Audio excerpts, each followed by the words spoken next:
ખાંડવી ખાવાની જેટલી મજા આવે છે ને બનાવવામાં એટલી જ વાર લાગે છે અને ખાસ કરીને એમને જે સ્પ્રેડ કરવાની અને રોલ કરવાની જે પ્રોસેસ છે ને એ તમે ઝડપથી નથી કરી તો ખાંડવી એકદમ પરફેક્ટ બનશે પણ નહીં. તો ખાંડવીની જગ્યાએ આજે આપણે ખાંડવી બાઈટ બનાવીશું જેમનો ટેસ્ટ છે બિલકુલ ખાંડવી જેવો જ આવશે. તો ખાંડવી બાઈટ બનાવવા માટે 1 કપ ચણાનો લોટ લઈ લઈએ. તો બધા જ ઇન્ગ્રેડિયન્ટ્સને આપણે મિક્સર જારની અંદર ડાયરેક્ટ જ ટ્રાન્સફર કરી લઈશું. 1 કપ મેં અહીંયા દહીં લીધું છે. દહીં નોર્મલી જે ઘરનું હોય છે એ જ આપણે લેવાનું છે અને થોડું ખાટું દહીં હશે તમારું તો ખાંડવી ખૂબ જ સરસ બનશે. તો જે કપથી ચણાના લોટનું માપ લઈએ એ જ કપથી આપણે બાકીના બધા જ ઇન્ગ્રેડિયન્ટ્સનું માપ લેવાનું છે. તો દહીંને પણ આપણે મિક્સર જારમાં ટ્રાન્સફર કરી લઈશું. ત્યારબાદ મેં અહીંયા 2 કપ પાણી લીધું છે. પાણી એડ કરી દઈશું આપણે 2 કપ. જો અહીંયા તમારી પાસે દહીં ના હોય તો દહીંની જગ્યાએ તમે છાશનો પણ ઉપયોગ કરી શકો છો.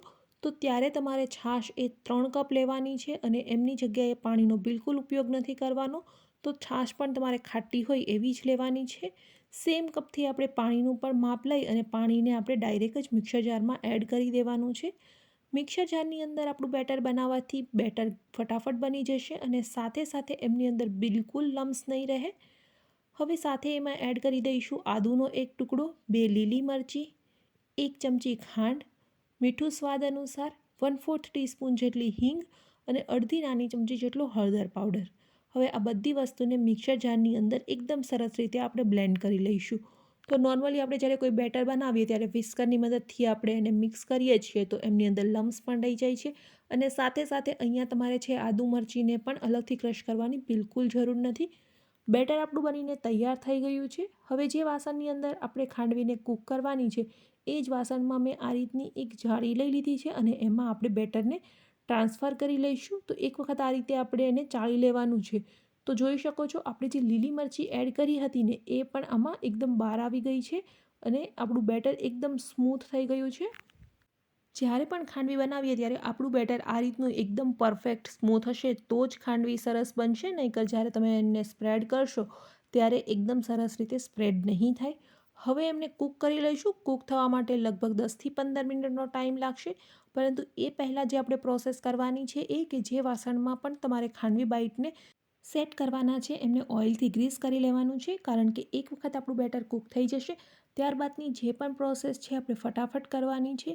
બેટર ઠંડુ થઈ ગયા પછી પરફેક્ટલી સેટ નહીં થાય તો અહીંયા આપણે એકદમ મીડિયમ ફ્લેમ પર જ બેટરને કૂક કરી લઈશું અને કન્ટિન્યુઅસ આપણે આ રીતે એમને હલાવતા રહેવાનું છે.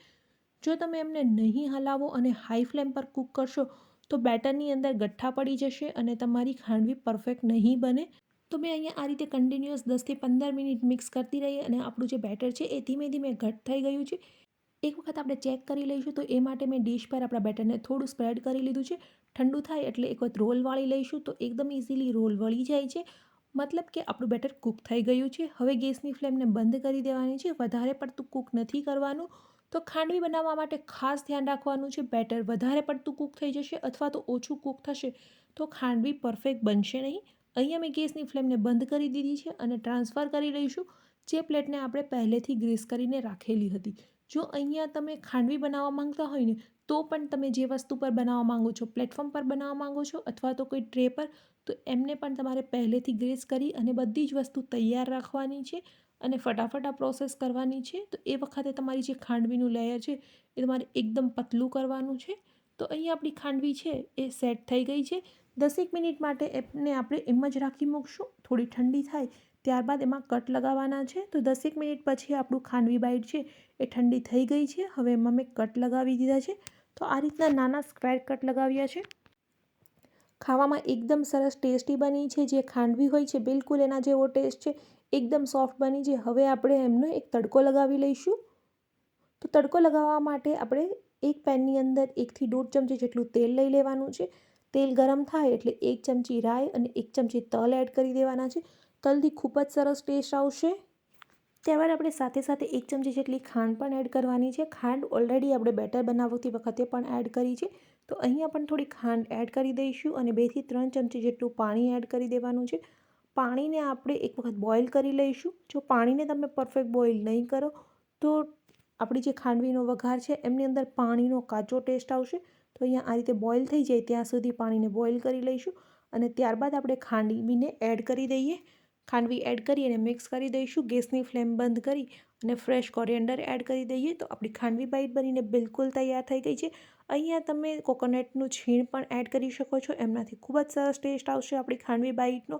તો આ રીતે જરૂરથી એક વખત ખાંડવી બાઈટ બનાવજો. જો તમારાથી ખાંડવી પરફેક્ટ નથી બનતી તો તમે આ રીતે બનાવી શકો છો. રેસીપી કેવી લાગી કમેન્ટ કરીને બતાવવાનું બિલકુલ ભૂલતા નહીં. અને ચેનલને સબસ્ક્રાઈબ નથી કરી તો સબસ્ક્રાઈબ કરી અને બેલ આઇકન પર ક્લિક કરી દો, જેનાથી તમને ડેઇલી નોટિફિકેશન મળતા રહે.